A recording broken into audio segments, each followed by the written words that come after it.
looks like there might be some sort of part that goes in here.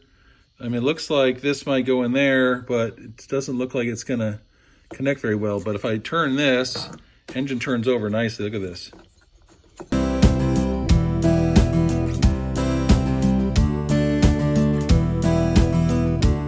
Howdy, fellas. Picked up this bad boy here for 25 bucks. Doesn't run, parts.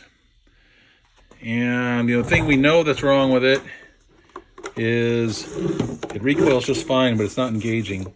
So we're just gonna start with that, take it apart and see what's happening. It says that they say it hasn't been running a while. So far I've just sprayed these down. I'm gonna pull off these 4 bolts and see what's inside there. All right, taking it apart, I see good compression. Looks like there might be some sort of part that goes in here. I mean, it looks like this might go in there, but it doesn't look like it's gonna connect very well. But if I turn this, engine turns over nicely. Look at this.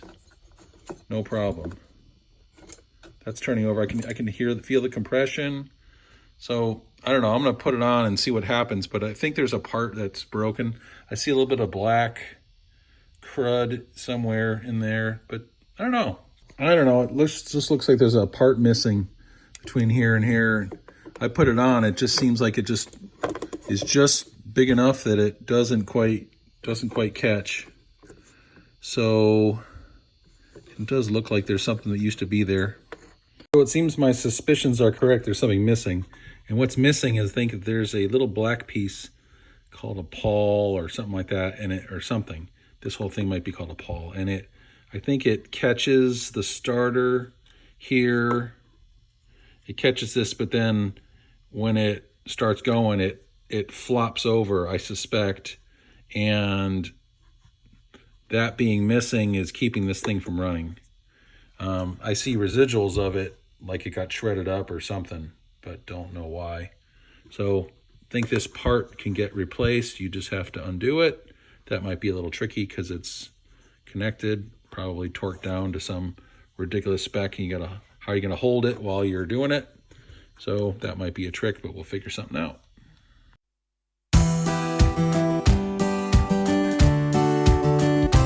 One thing I did notice when I saw this black on here was that this was really rough. So I decided to just smooth this down with some sandpaper to make it a little nicer.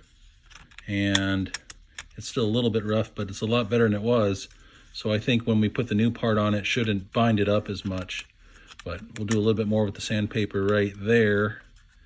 And then I think we'll be better shape. So, but yeah, so got it running. It's on, should be off a choke. I forget which one's on or off, but I think that one's off like that.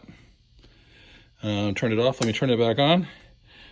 While I'm waiting, I went ahead and used this trick, this setup here. This thing is a clutch socket tool, really handy.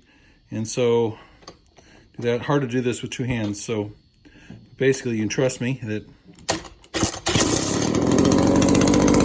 like that. The sucker runs nice. I put a little gas in it. Good to go.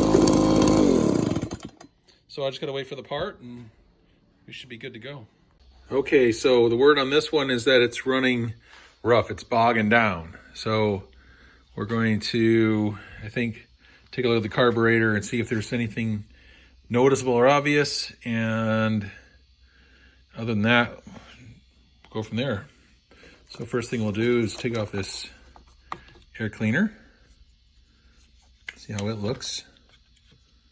Oh, it looks gorgeous. I mean, I'm sure that's fine. Maybe we'll give that a quick cleaning. And that's interesting. Was that choke? Yeah, that's the choke. Okay, look at that. Doop.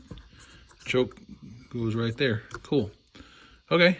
All right, let's do some quick filming of what we discovered so far. So once I popped off these 2 screws that hold everything, I gave it a little bit of a throttle, and the whole thing just popped right off.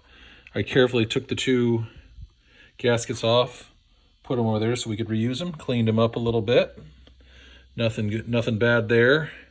I noticed then that this throttle linkage, I was worried I was gonna have to take it out of here and mess with all that. Turns out it comes off nice and easily right here, just like this. And then the only thing left leaving it connected is just this here. So I'm gonna remove these 4 Phillips screws, and probably this will come apart, the fuel side of it, clean it all up, run it through the run it through the washer, not pressure washer, just the washer, and then put it back together, clean up, you know, run it through some more with the carb cleaner or whatever, and see what it looks like. I don't see any blockages there in the fuel system there. Looks pretty good. All the fuel just came out no problem once this got loose. There's a nice gasket there. There's no problems with it there. And then this guy here probably could use some cleaning. Might be a bit dirty. It's really dirty on the outside. But we're going to run this through there for a bit, let it do its wash, and then we'll do some more cleaning of it. Well, we definitely found some small gunk in the orifices there of the little tiny carburetor. They weren't very big pieces, but I suppose it could be enough to clog. So maybe that was the problem. It's the first sign of something actually wrong that I saw, but otherwise I just took apart the bottom, took apart those, been cleaning up a little bit around the thing here, just trying to get it looking nicer, you know. None of this is going to impact the usage, just gunk, you know, kind of gunked up, being used for a while. Otherwise seems just fine. This is probably some sort of breather hose. I don't know what that is. Just kind of out of the way. It's extra something. Doesn't look that important. Just kind of tucked away over there. But yep, so we're gonna put it all back together in a couple minutes once the thing's done going through its paces. All right, my friends, the final part of the job is the test. So we just did a quick cleaning of it. There she blows. I had a little bit of trouble getting the throttle back on. I just had to pay attention to which way it came on. I was trying to put it on one direction, kept falling off, couldn't quite fit it. And then we went to the other direction, and then it fit on fine. It was a little tricky to get all of the different sockets back in, everything. Okay, I've already primed it. Cold start. Turn it off and stop. Maybe. How about run?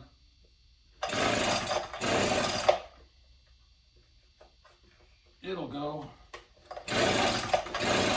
Or not. Stop, not stop. I just had it running.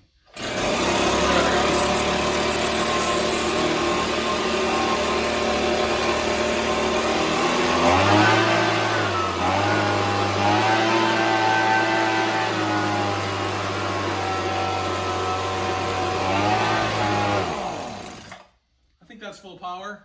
It's loud. It's blowing air all over the garage.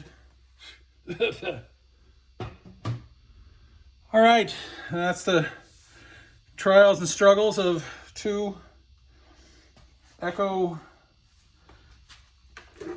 leaf blowers. This one here, we're just gonna put a new pawl on it. PAWL, look it up.